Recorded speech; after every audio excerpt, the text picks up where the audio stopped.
Welcome to Bias Bash. I'm Lauren Green. The image of a drowned Syrian boy whose body was found washed ashore on a Turkish beach last week captivated the world and is drawing focus to the migrant crisis in Europe. But new reports suggest there is more to the story than originally thought, and the boy's father was reportedly steering the boat before it capsized. Here with reaction and media analysis is syndicated columnist and Fox News contributor Cal Thomas. Welcome, Cal.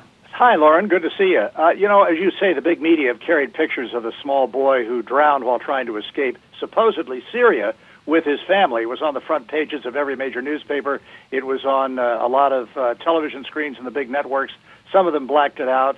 Some of them said it was very sensitive for certain people to see this.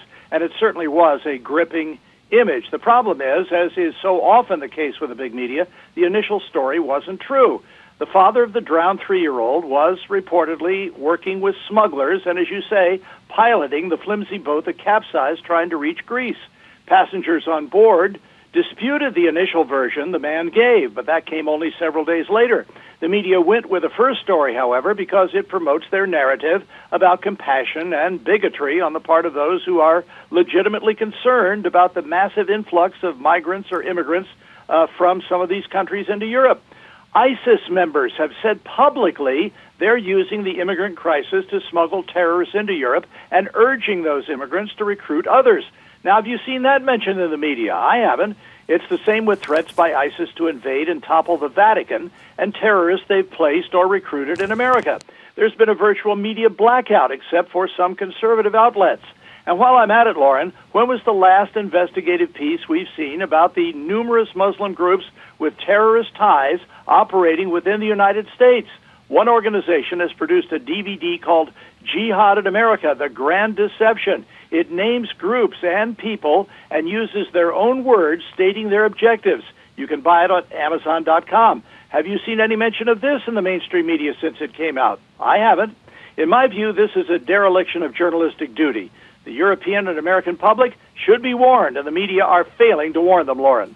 I'm wondering why the man lied about the details, Cal, because shouldn't that be part of the story, too, in terms of his background?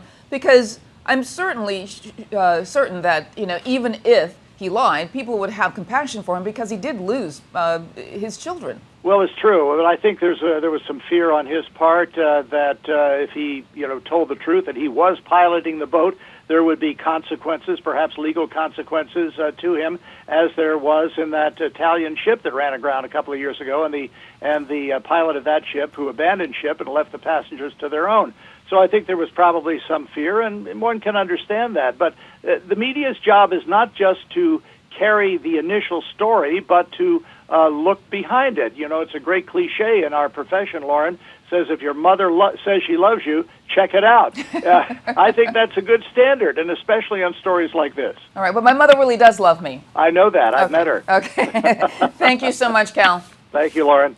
You want to hear more media analysis on this topic? Catch Media Buzz with Howard Kurtz, Sundays at 11 a.m. Eastern and again at 5 p.m. Eastern on the Fox News Channel. I'm Lauren Green, and thanks for watching.